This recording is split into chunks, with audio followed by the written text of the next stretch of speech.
Gue kebangun tadi nggak niat pengen bikin konten, tapi tiba-tiba kepikiran, daripada nggak bisa tidur mendingan gue bikin konten aja.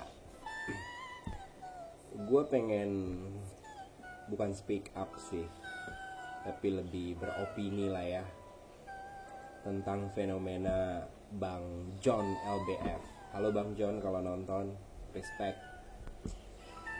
Fenomena John LBF ini menarik sih sebenarnya. Kalau dari sudut pandang gue pribadi, gue awalnya lewat di FYP TikTok gitu, terus ngeliat hedon-hedonnya gimana, sampai beliau mundur ke belakang ngasih tahu track recordnya seperti apa, yang memang sangat menarik.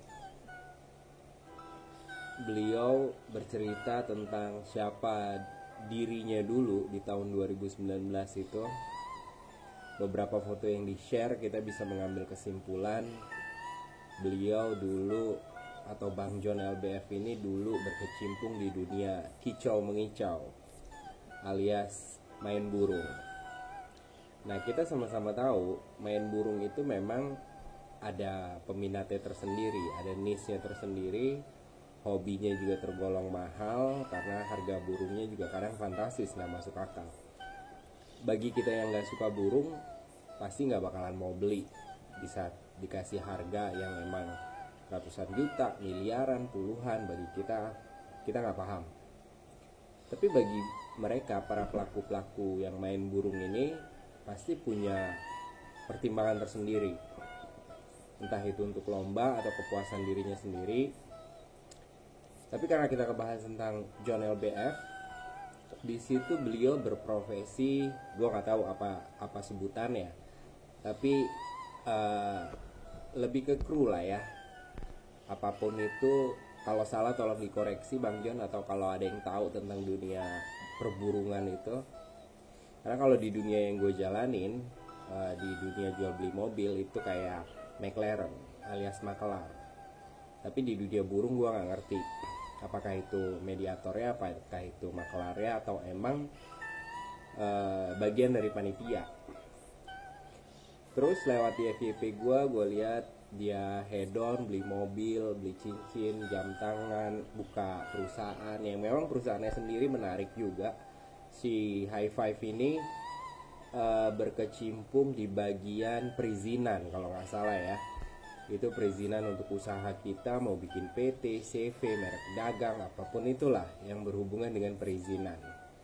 Nah, kita sebagai orang awam, gue awalnya langsung follow si Bang John LBF ini di TikToknya, karena memang menarik untuk mengetahui lebih lanjut berapa harga untuk perizinan. Karena di gue pribadi ada beberapa hal yang gue impikan, gue pengen jadiin merek dagang gitu.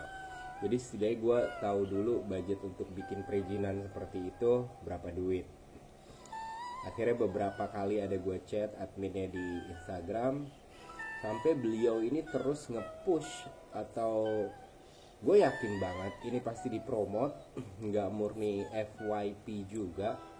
Sorry kalau salah, tapi memang itu udah menjadi rahasia umum. Kalau kita ingin nge-reach lebih banyak orang lagi, otomatis fitur-fitur promote itu sangat ampuh digunakan.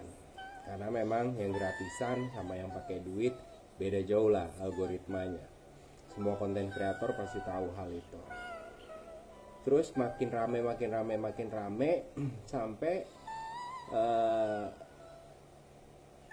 mulailah diundang di salah satu podcast terkenal, atau orang terkenal, selebritis setidaknya, menceritakan kisah hidupnya, berbagi kisahnya bagaimana bisa mencapai tangga kesuksesan.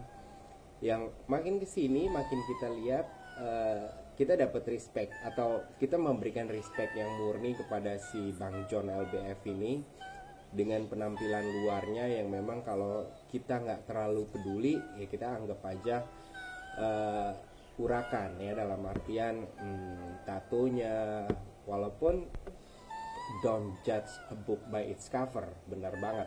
Tapi kalau beliau nggak menjelaskan dirinya, kita hanya akan melihat beliau sebagai ya orang yang kayak punya tato yang lainnya, ibaratnya itu mungkin jadi seni atau itu yang memang punya cerita di belakangnya, tapi kita nggak memberikan empati lebih gitu.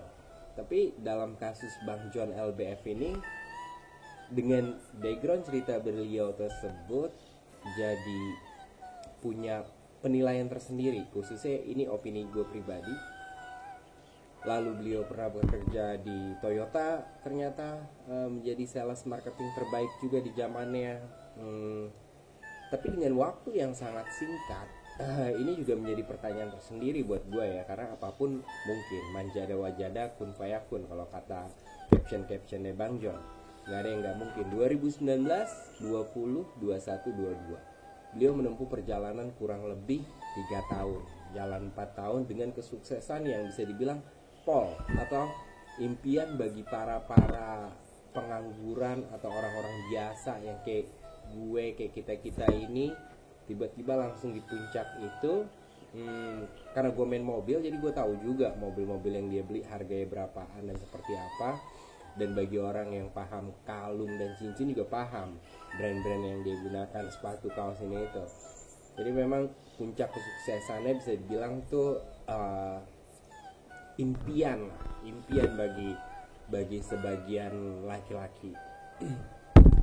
Terus makin menariknya lagi, beliau mempraktekkan atau mengkampanyekan untuk orang-orang yang butuh kerjaan, ya kan? Dia buka lebar peluang usaha tersebut, bahkan sampai mengajak pengusaha-pengusaha lain untuk bikin story atau reels di Instagramnya supaya bisa menjaring para manusia ini yang belum punya kerjaan dan sebagainya. Dan itu nggak semua orang mempraktekkan hal tersebut, walaupun dengan strategi masing-masing ya.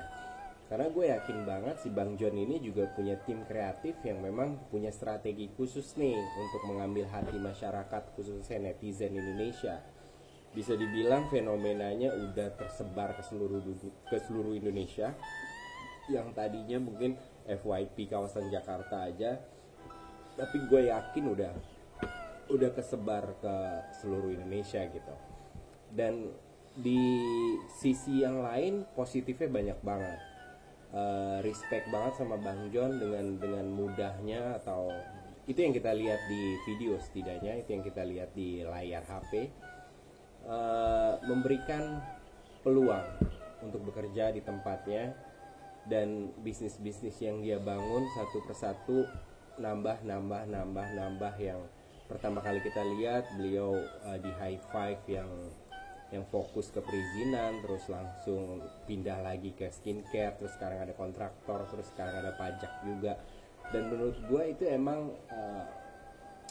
bombastis ya untuk seseorang yang memang punya background seperti yang beliau ceritakan, seperti yang Bang John ceritakan. Dia dulu main burung, terus begini begitu, terus 2019, 20, 21, 22 boom gitu.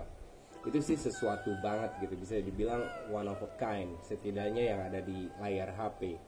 Karena kita juga nggak bisa mengeneralisir, mungkin ada juga orang-orang seperti Bang John di luar sana, tapi ya nggak dimasukin ke dunia maya aja gitu. Cuman dari hidup yang kita jalanin beberapa puluh tahun, ada yang udah kepala 3, kepala 4, kita banyak lah ketemu orang. Bahkan gue pernah ada satu teman yang seperjuangan sama gue, terus tiba-tiba dengan perjalanannya dia sukses. Sekarang almarhum, sorry banget, turut berduka cita buat lo bro dan keluarga. Gue ngeliat perjalanan dia sampai dia di puncak itu, tapi ya gak secepat yang Bang John praktekkan juga gitu. 2019 tiba-tiba 2022 udah jadi miliarder dan segala macam ya. Di luar itu gimmick, di luar itu fakta, di luar itu apapun, itu hanya Bang John yang tahu. Tapi itu yang kita lihat dan itu yang dipertontonkan. Itu yang membuat menarik sebenarnya. Jadi kita kayak punya sosok sebagai barometer atau benchmark kalau seorang Bang John aja yang punya background seperti itu, dengan kerja keras dan segala macamnya, bisa mencapai ke titik puncak kesuksesan dalam waktu yang tidak lama. Sorry juga kalau suara gue ini agak kecil karena emang gue nggak pakai mic dan ini langsung aja karena emang pengen bikin ini banget dan ditambah belum bisa tidur dari tadi. Gimana menurut kalian? Boleh di komen, boleh kita bahas lah ya, dalam artian komen-komenan atau di share video ini. Bagus kalau Bang Jon nonton, gue sih pengen banget gitu punya kesempatan ngobrol sama beliau. Dan orangnya humble karena beberapa komen yang gue komen di Instagram tuh dibales, di like, DM itu sesuatu lah buat kita yang belum siapa-siapa ini. Approaching beliau itu respect banget gitu. Terus beliau juga memanfaatkan fenomena yang lain atau beberapa kasus yang lain seperti approachingnya terhadap Tiko, terus anak dan nenek yang mandi lumpur itu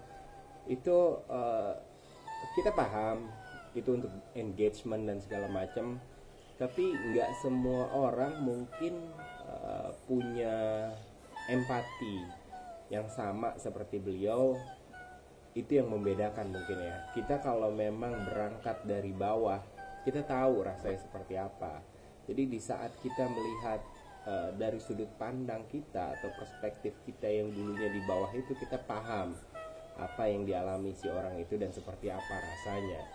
Karena banyak juga miliarder atau orang-orang sukses yang memang punya privilege dan segala macam, memang nggak pernah tahu. Kalau kasarnya kita ngomong, mungkin dia naik bis aja nggak pernah, naik kereta aja nggak pernah. Gimana dia bisa ngerasain orang-orang yang ada di dalam kereta empet-empetan gitu. Banyak sih sebenarnya yang pengen gue bahas atau gue ceritain, tapi next time kita bikin yang lebih proper. Karena gue nggak bisa tidur, kita bikin aja konten tentang Bang Jon ini, dan semoga Bang Jon yang nonton. Pokoknya Jon LBF respect, terusin Bang Jon, setidaknya lo menjadi salah satu orang yang udah banyak menyerap tenaga kerja yang sebegitu susahnya nyari kerja saat ini, kita sama-sama tahu. Jadi beruntung kalian yang udah join sama Bang Jon dan timnya. Bahkan dia selalu ngomong, lo jangan kerja sama gue lama-lama, setahun aja udah habis itu usaha sendiri. Dan itu mental yang keren banget. Jadi lo gak merasa menjadi budak korporat dan segala macam, bahkan lo dimotivasi terus untuk bisa lebih baik daripada hari ini.